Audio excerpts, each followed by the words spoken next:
ये गांव बहुत छोटा और शांत था, चारों तरफ पहाड़ियों से घिरा हुआ। ये एक ऐसी जगह थी जहां सब एक दूसरे को जानते थे।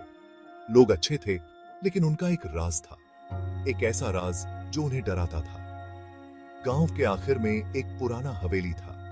ये एक बहुत बड़ा घर था, जहां कभी खुशी और हंसी की आवाजें गूंजा करती थीं। अब ये खाली पड़ा था।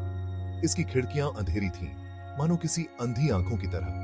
इसका चमकदार रंग उतर गया था और नीचे से ग्रे पत्थर दिखाई देने लगा था। गांव वाले हवेली के बारे में फुसफुसाते थे। वे कहते थे कि यहां भूत रहते हैं। कोई भी इसके पास जाने की हिम्मत नहीं करता था, खासकर रात के समय। हवेली एक भयानक घटना की याद दिलाता था, जिसने गांव को हिलाकर रख दिया था। कई साल पहले हवेली में एक परिवार रहता था। वे खुश थे और गांव में उनका बहुत सम्मान था। फिर एक दिन वे गायब हो गए, बिना कोई निशान छोड़े। गांव वालों ने हर जगह ढूंढा। उन्होंने हवेली और आसपास के जंगलों की छानबीन की, लेकिन उन्हें परिवार का कोई सुराग नहीं मिला। ऐसा था जैसे वे हवा में गायब हो गए हों। कुछ गांव वालों का मानना था कि परिवार भाग गया होगा, लेकिन ज्यादातर लोगों को अपने दिल में एक अजीब डर महसूस हुआ। वे जानते थे कि कुछ बुरा हुआ है। हवेली डर की जगह बन गई थी, जो हमेशा के लिए परिवार के रहस्यमय ढंग से गायब होने से जुड़ी हुई थी। राजू बाकी बच्चों से अलग था। वह एक जिज्ञासु और साहसी लड़का था। राजू भूतिया हवेली की कहानियों से नहीं डरता था। वास्तव में वे उसे और भी उत्सुक बनाते थे। एक रात कुछ बड़े लड़के अपनी बहादुरी की शेखी बघार रहे थे। उन्होंने एक दूसरे को हवेली के पास जाने की हिम्मत दी। राजू, जो कभी भी चुनौती से पीछे नहीं हटता था, ने घोषणा की कि वह पूरी रात अंदर बिताएगा। बाकी लड़के हंसे। उन्होंने राजू से कहा कि वह पागल है, लेकिन राजू दृढ़ था। उसने अपनी टॉर्च पकड़ी और हवेली की ओर चल पड़ा। वह डरा हुआ नहीं था, अभी तक नहीं। जैसे ही राजू हवेली के पास पहुंचा, हवा ठंडी हो गई। उसकी रीढ़ की हड्डी में सिहरन दौड़ गई। उसने चरमराते हुए गेट को धक्का दिया और ऊंचे ऊंचे रास्ते पर कदम रखा। वह शांति में अपनी ही सांसों की आवाज सुन सकता था। हवेली उसके सामने थी, पास से देखने पर और भी बड़ी और खतरनाक लग रही थी।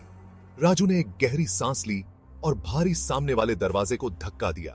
दरवाजा विरोध में कराह उठा, मानो उसे वापस मुड़ने की चेतावनी दे रहा हो। अंदर हवेली में अंधेरा और सन्नाटा था। हर तरफ धूल ही धूल थी। छत से मकड़ी के जाले भूतिया पर्दों की तरह लटके हुए थे। राजू ने अपनी टॉर्च इधर उधर चमकाई, जिसकी रोशनी अंधेरे को चीरती हुई जा रही थी। उसे एक आवाज सुनाई दी, एक धीमी फुसफुसाहट। वह जम गया। उसका दिल जोर से धड़क रहा था। राजू सावधानी से हवेली के अंदर गया। हर कमरा खाली था, फिर भी एक अजीब सी मौजूदगी महसूस हो रही थी। उसे ऐसा लग रहा था जैसे कोई उसे देख रहा है। उसके पीछे पदचाप गूंजे। वह घूमा, लेकिन वहां कोई नहीं था। वह एक बड़े से कमरे में दाखिल हुआ, जिसमें एक भव्य चिमनी और छत से एक धूल भरी झूमर लटकी हुई थी। दूर दीवार पर उसने उसे देखा, एक आईना। जैसे ही वह पास आया, उसने शीशे में एक आकृति दिखाई दी। यह वह शायद बन था।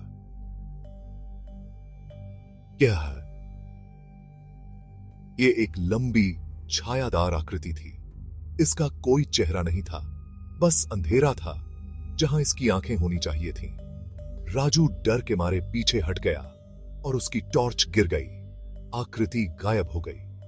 वह अकेला था या वह था? राजू भागा। वह जितनी तेजी से दौड़ सकता था, दौड़ा। उसके कानों में उसके दिल की धड़कन गूंज रही थी। उसने पीछे मुड़कर नहीं देखा। वह बस उस घर से बाहर निकलना चाहता था।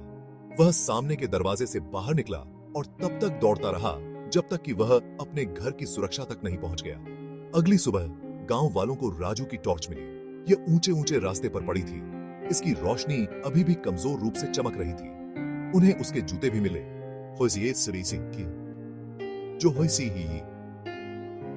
जो हवेली के प्रवेश द्वार के पास पड़े थे। लेकिन राजू चला गया था।